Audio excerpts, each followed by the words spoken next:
Hey guys, it's your friendly neighborhood doc here, and I wanted to talk to you today about the haul that I picked up. So let's go ahead and get started. Alright guys, the first book I got this week was Ultimate X-Men issue 7, written and drawn by Peach Momoko. So this is the story of Hisako, Mei, Nico, Mori, Natsu, Noriko, and Shinobu, who's also known as the Shadow King. So as this book has been a slow burn, it has started to build up this team of X-Men, because the main complaint that a lot of people have with this book is it's not an X-Men book. There's no funky costumes, there's no adventures to go on, but it's a different sort of adventure.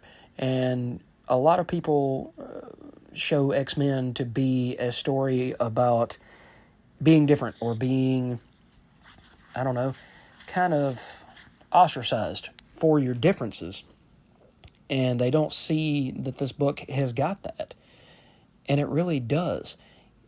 The heroines of the book, this team of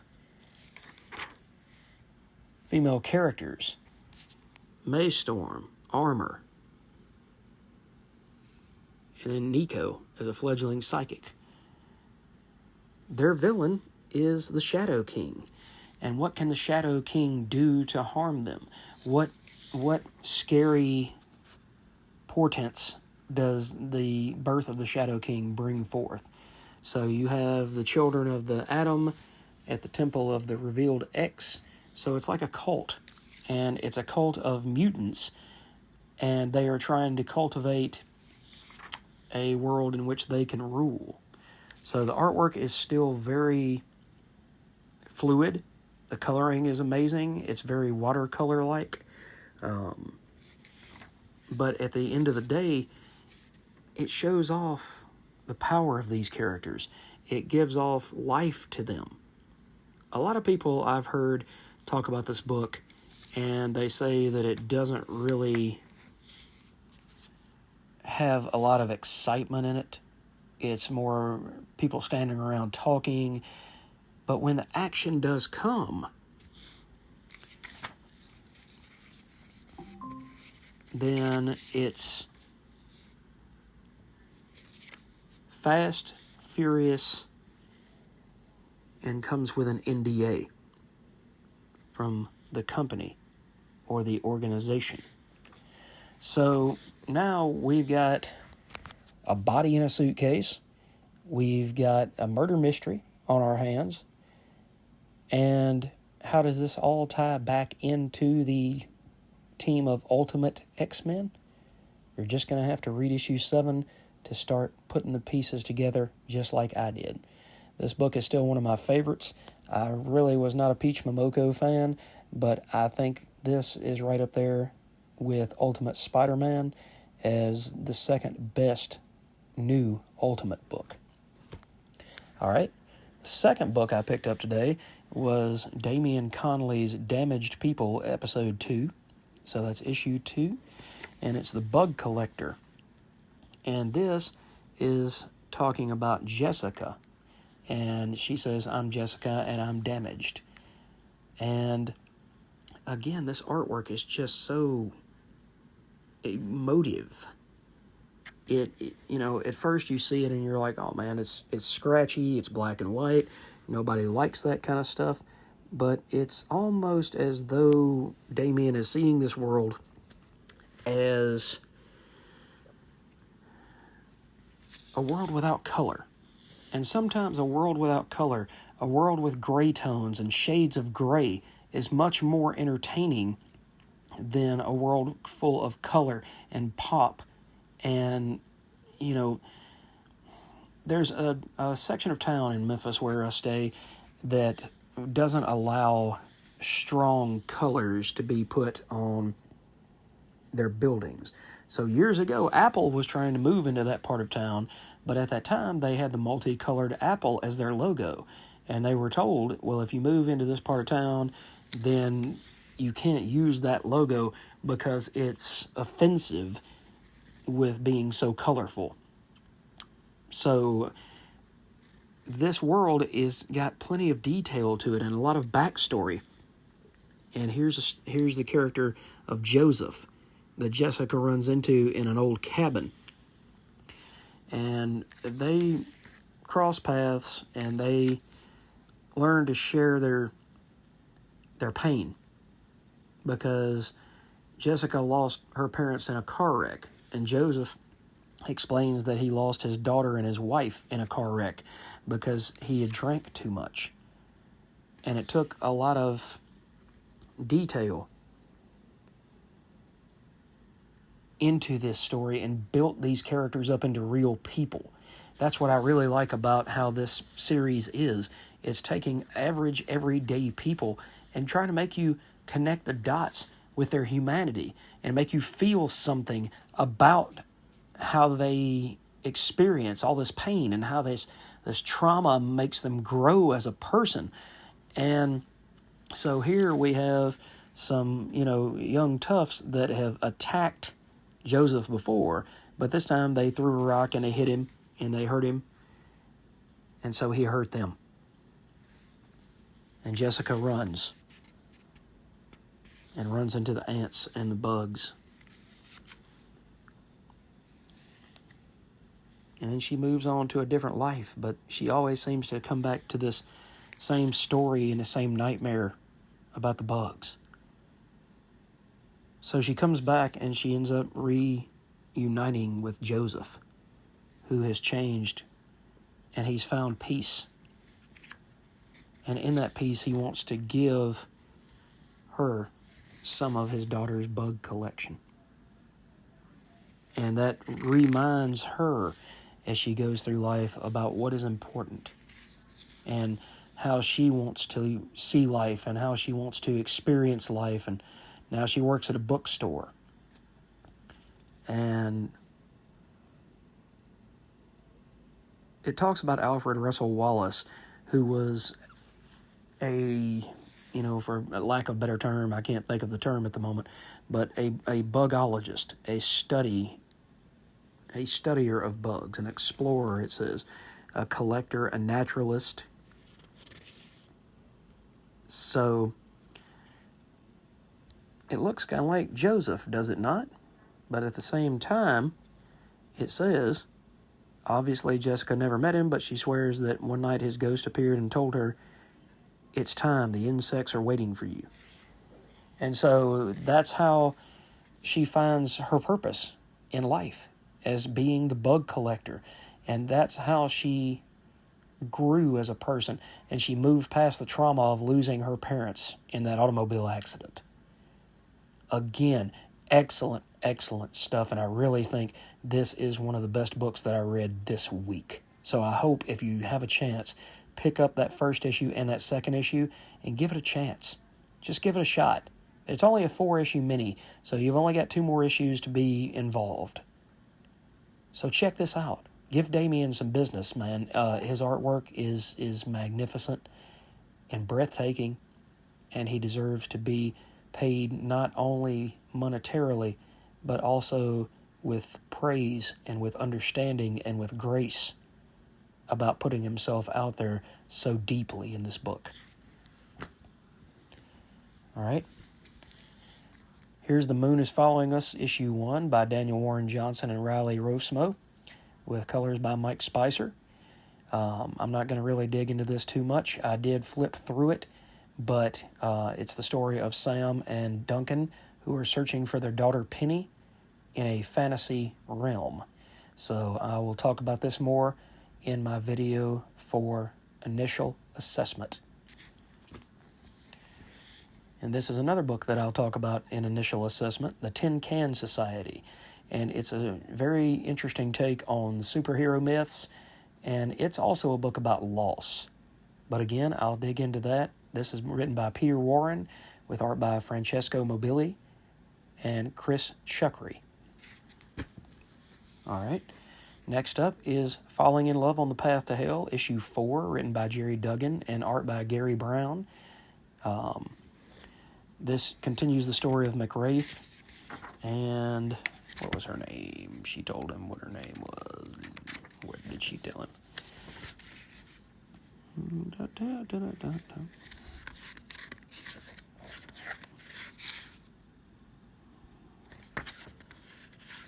Ogata. That's correct. So it's Ogata Asami. So this continues the story, and it gives a backstory to McWraith and his upbringing. And he lost his parents as well. They were pacifist and abolitionist, and they were murdered during an ambush at an anti-slavery newspaper. So he, like Bruce Wayne, like a lot of characters, saw death and destruction at a young age, and that's what he thought life was all about.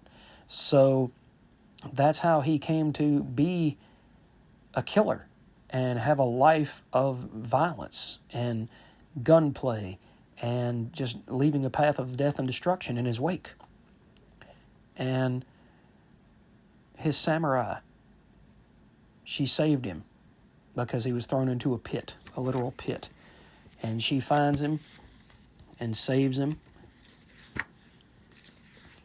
and nurses him back to health. He also finds in this very strange sequence, he finds, Mohan, but it's not the same Mohan. It's a later version, a more enlightened version of Mohan. And he explains to McWraith that there is a way to get out of this purgatory. So this issue is about McWraith finding the samurai and them working on the path on how to get out of purgatory and how to get out of hell, possibly. All right. And we will talk about Batman, The Long Halloween, The Last Halloween, issue 0 in initial assessments. This is going to be the first issue in the Last Halloween. Unfortunately, Tim Sale, the artist for the other two series, passed away before he could finish The Last Halloween. So there's going to be different artists for each of the 10 issues. But we'll discuss this at longer length in the initial assessment video. All right, guys. And we've got Crisis on Infinite Earths, issue 6 of 12. We are halfway through, and I will talk about this book in more detail on my greatest hits video. I know that I'm falling behind on both Crisis as well as Secret Wars, but I promise, guys, I will get some of those videos hammered out. Even if it's one issue at a time, we will go through those issues and dig into why this is one of the greatest books that was ever put out by DC. By the way, that this book was by Marv Wolfman, George Perez, and inks by Jerry Ordway. So just to give you a quick little synopsis of what this facsimile book looks like, what the art looks like. George Perez at the height of his power, folks. What's there not to like? All right. Next up is The Power Fantasy, issue 2 by Kieran Gillen and Caspar Wingard. This delves deeper into Heavy, the character that they attempted to assassinate in the first issue. And it shows that that was not the first time that they tried to take him out. And it's not the first time that he retaliated. So, that's called, his character's name is Brother Ray, and it's Heavy Harris. So, each of these atomics, as they're known, or superheroes, has the ability to end the world if they fight. So, instead of taking a superhero narrative, not Caspar Wingard, but Kieran Gillen took the superhero narrative and spun it on its head, where it's not about their power or how strong they are. It's about the tension.